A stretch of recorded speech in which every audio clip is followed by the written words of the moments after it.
Hello, and welcome to another episode of Be the Love to Awaken Our Souls. Thank you so much again for tuning in this week. I am Stacy Musial.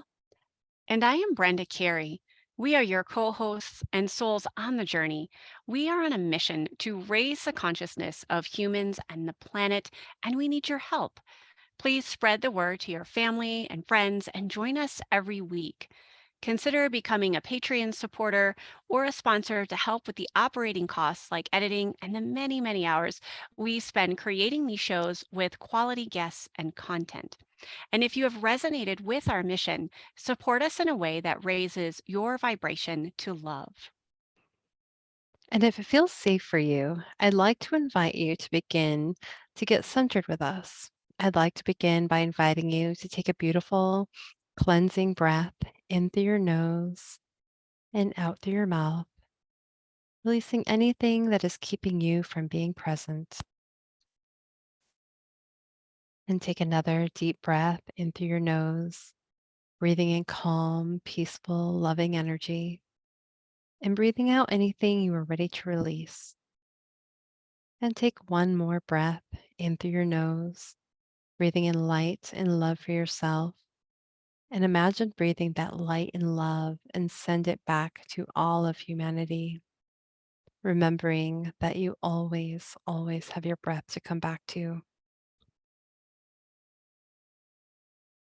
Well, a big happy new year to our listeners.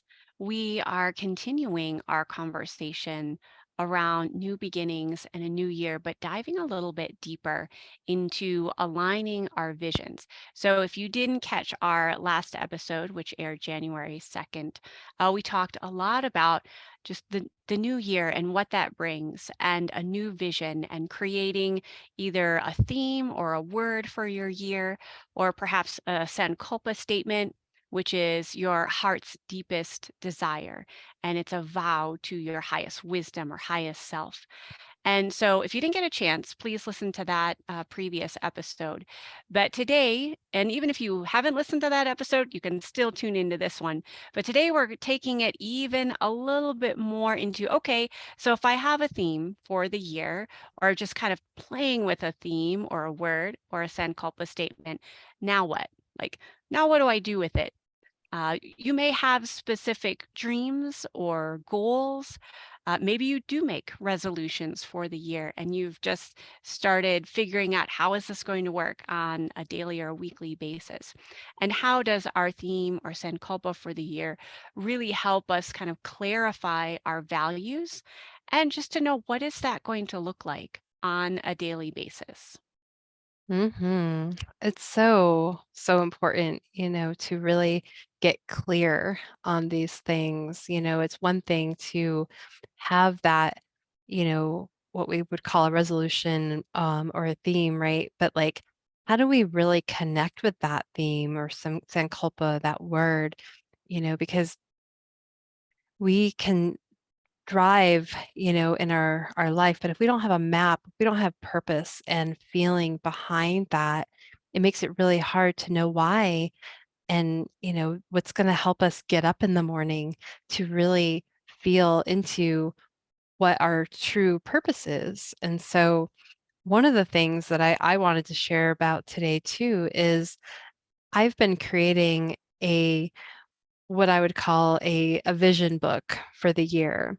And I title it, "A Life Worth Loving," because it Mm. is a life that I want to love.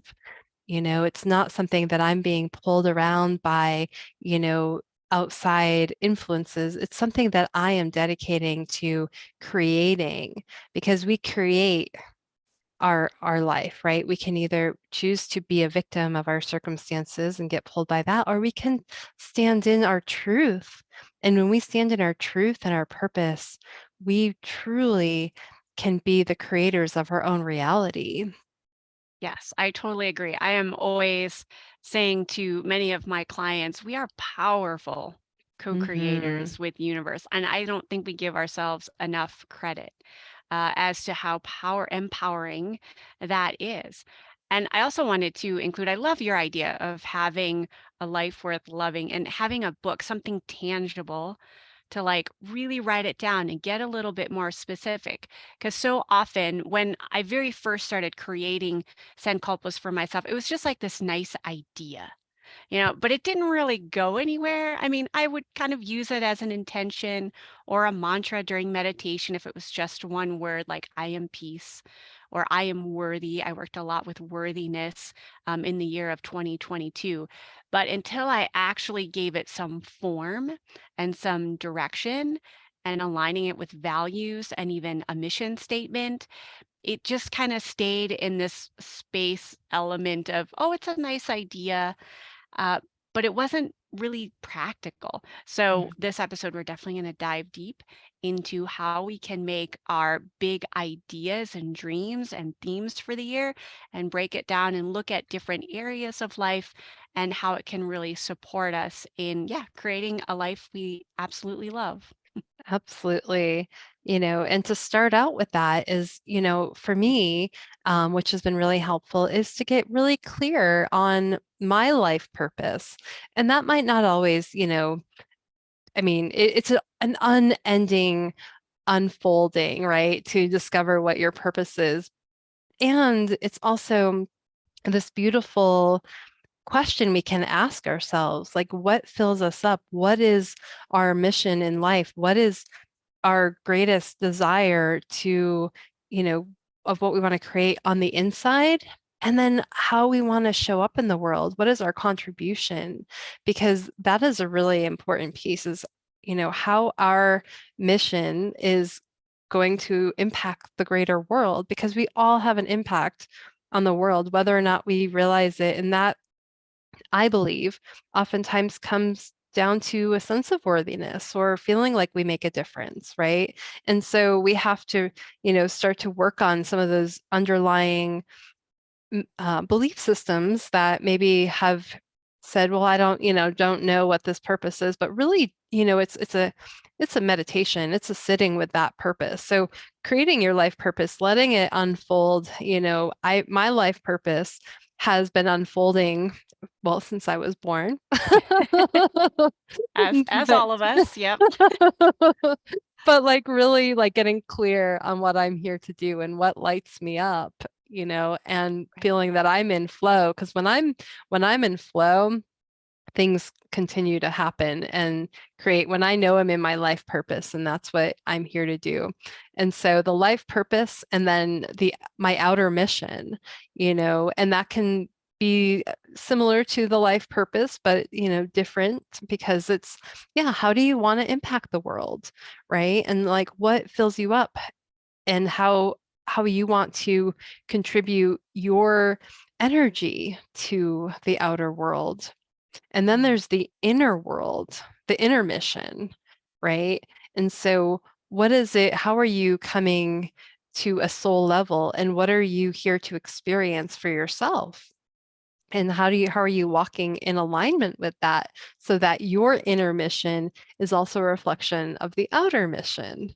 It's such yeah. a beautiful, beautiful process. I love that. I love the inner mission statement. That's a great clarification because I think oftentimes we think a mission statement as being like this outer external experience when really I think, at least for me, I have to be led from my heart and really Mm, tune into the feelings of, okay, what feels like where I want to prioritize my values.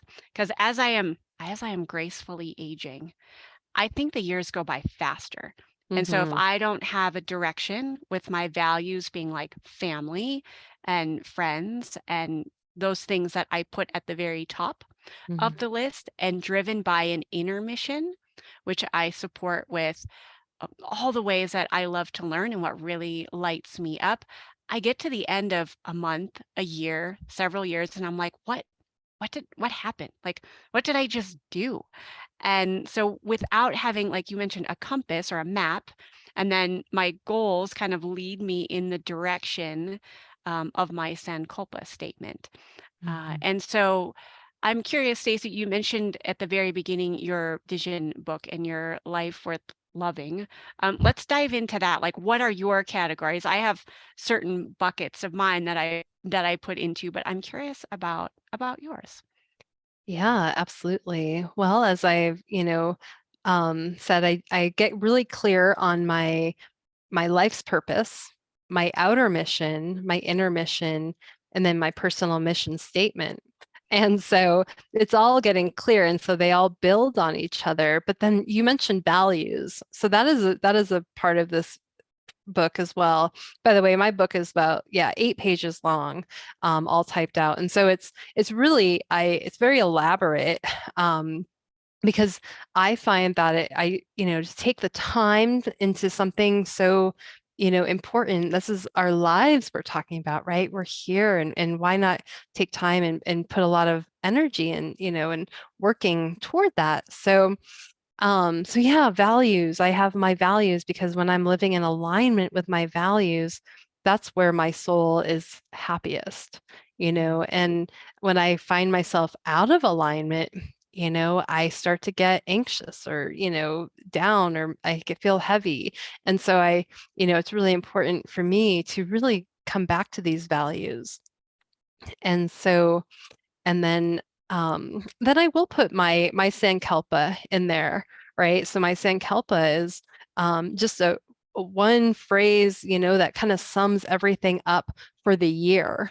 And so my mission statement doesn't tend to change too much because it's been pretty consistent unless, things change. But I feel that like it's been pretty consistent with where I'm going in my life and what my soul is wanting. But the Sankalpa is something that tends to ebb and flow with each year. And so I will kind of change that as needed.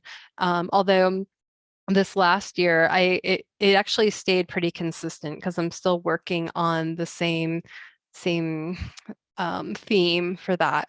But then I'll also choose words for the year. And so my words will be within that. So then there's even a more connected or focused intention for that year. And then, then I'll break it down into, okay, so how are my top visions for this next year going to manifest? What do I want to focus on that will truly get me to where I want to be? And so right now I have, about 9 top visions. And that can be in in any area of life. And so I break it down, into different areas, which will include, health and fitness, spirituality, relationships, financial, this podcast, Be the Love podcast, what are the goals for that? I even have, authorship, like, when I'm in the mode of wanting to write a book, contribution, how do I want to contribute, to different things? So that might be, you know, to different nonprofit organizations or volunteer work or whatever that is. And then my career. And then fun thing, I have, okay, well, what do I want to do for fun? Right. Because Right.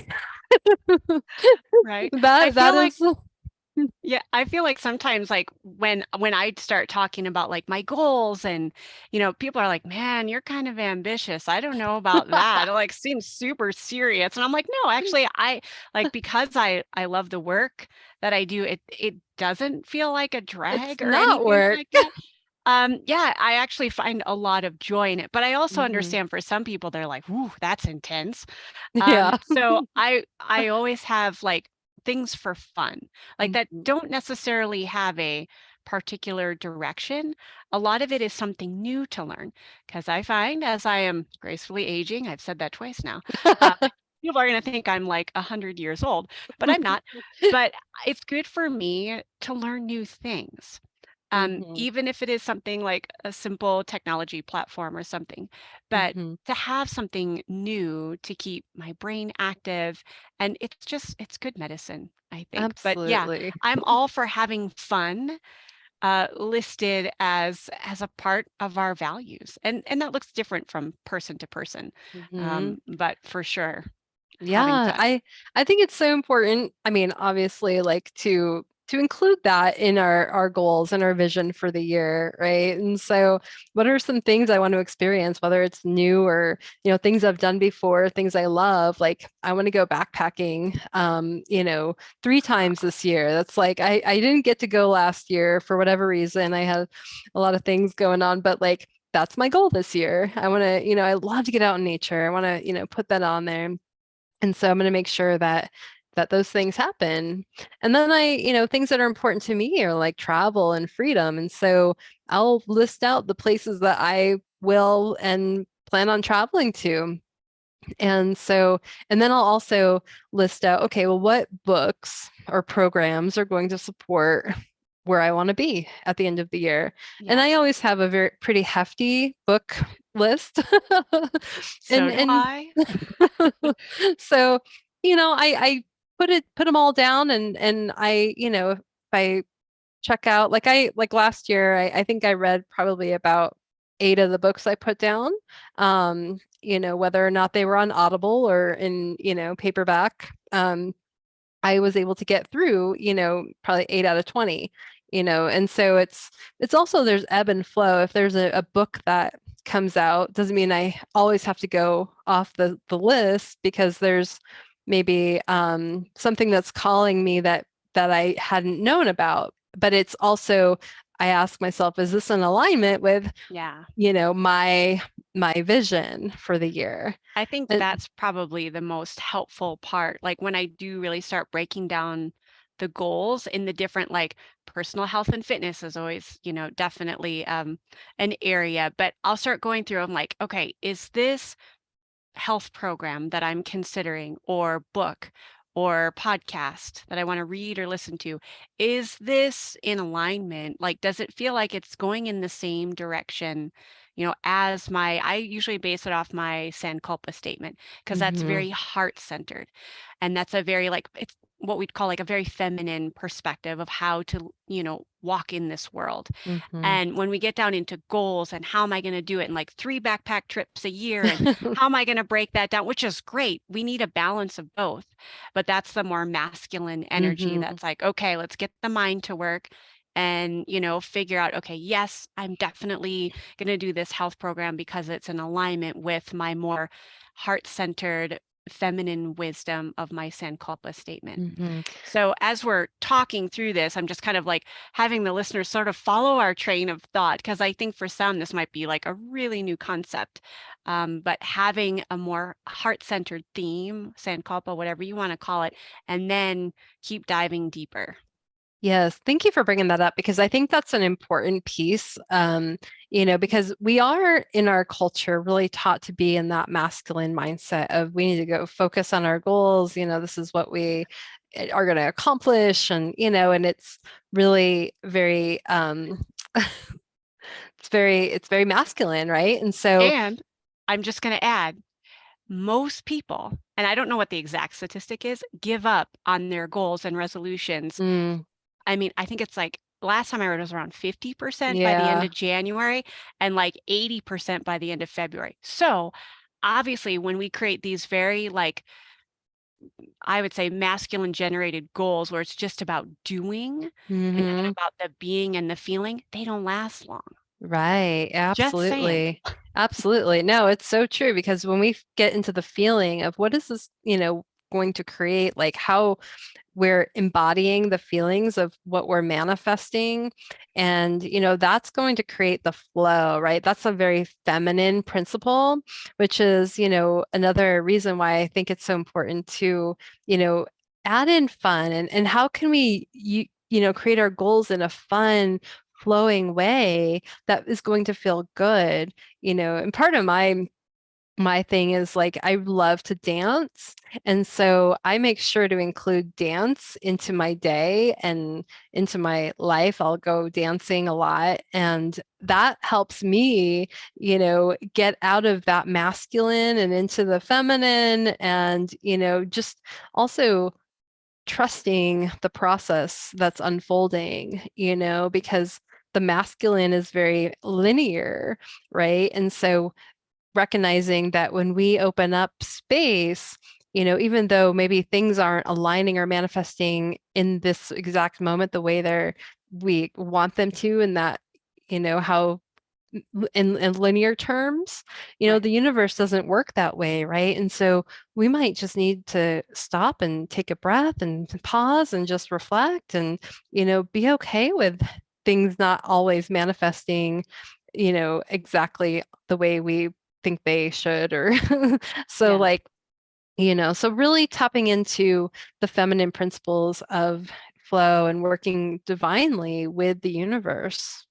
Right. I think that's a really great point of oftentimes when we do create goals and then create all these steps to achieve the goals, it has a very linear, straightforward feel.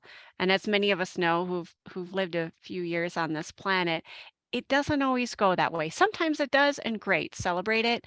Um, but oftentimes, I'm really learning to have a vision for the outcome that I want and slowly letting go of all the tiny little how to's. And I think Mm, that's what you're mentioning with like flow. For me, this surrendering process, this word is coming up a lot for me, knowing it's safe to surrender to this more feminine or divine wisdom that I seek, even in very practical matters like my business. Yes, I do need to set financial goals and practical goals for it. And I also lead from this heart space of, mhm, okay, I can also let go of those specific goals and be open to whatever needs to flow in, whether it's a person or an idea or a new online course or whatever that might be, just to know that it is taken care of. But it just might not go exactly how I would do it in my rational mind planning. mhm. Yeah, and that comes, with that trust, right? We don't have to Yeah. always know the how. The universe will take care of that, and things will manifest as we're ready to receive them too, Mm, but it's really connecting with that heart-centered place. And that's why I think it's, coming back to our values and our personal inner and outer statements, how we want to really show up in the world and how we want to feel. And so having that outcome in mind, this is what I want to create, the universe helps to support that because they know that your intentions are good, and they want to support you for, the greater good of all, right? And so I think it's really important, that's where that, I think, soul center, that heart desire comes from, because that's not only serving you as an individual, but it's also serving the planet, and the planet needs all of us right now to step into our truth. so true. Very, very true. So, kind of continuing this idea of the balance of masculine and feminine, having a sankalpa or a theme, and then creating specific goals, being open and to how the divine spirit, God, whatever you would like to call it, actualizes those things that we are desiring. And for me, it becomes a daily practice to connect to spirit. Uh, for me, oftentimes that's having a regular meditation practice. There is a specific goal that I want to create in my life. Visualization meditations are kind of my go tos. So giving myself, and they don't have to be long, like few minutes tops, but just so I just kind of close my eyes down and visualize in as much detail as I can. So if it's a specific health goal, visualizing myself as healthy and strong. I don't exactly always know how I'm going to get there. I don't know if it's going to be, oh, this program or this workout or whatever it might be, but just visualizing how I will feel and even bringing my senses in, like what does the food taste like that I'm going to eat that makes me this, optimal healthy person, and trying to create as much detail.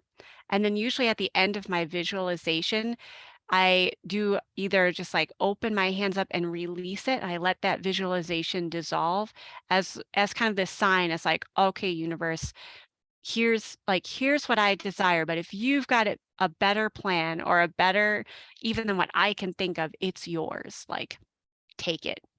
Mhm. So that's kind of a general process of how I use visualization for Yeah. manifesting specific goals when I have those. Yes, absolutely. I do something very, very similar. I think it's all, it's all about the feeling. The feelings is what are going to are what is going to magnetize Yes.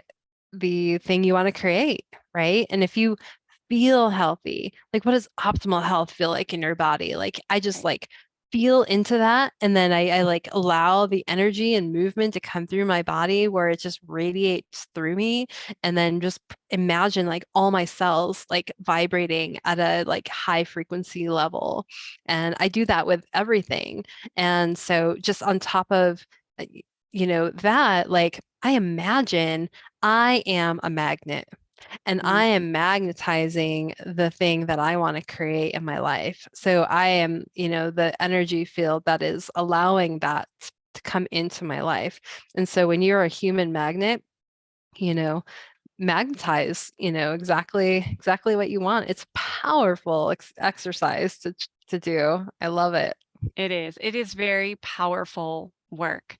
And yeah, we'll start wrapping up with that. So listeners, be the human magnet. If you take anything away from today's conversation, and we'd love to hear what is your vision for this new year? What are you calling in? And do you have an inner and outer mission statement? Come find us on Facebook or communicate with us at Be the Love Podcast. And if you have enjoyed listening to our show, please share the love by sharing it with your family and friends, giving us a 5-star written review on iTunes and Spotify, or liking us on Facebook.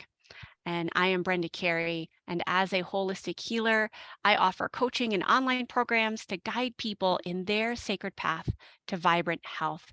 My website is sacredpathyogaandreiki.com. And I'm Stacy Musial, and I'm a psychotherapist specializing in whole person, deep soul healing. You can find out more about my work, my book, and programs at awakenyourempoweredsoul.com.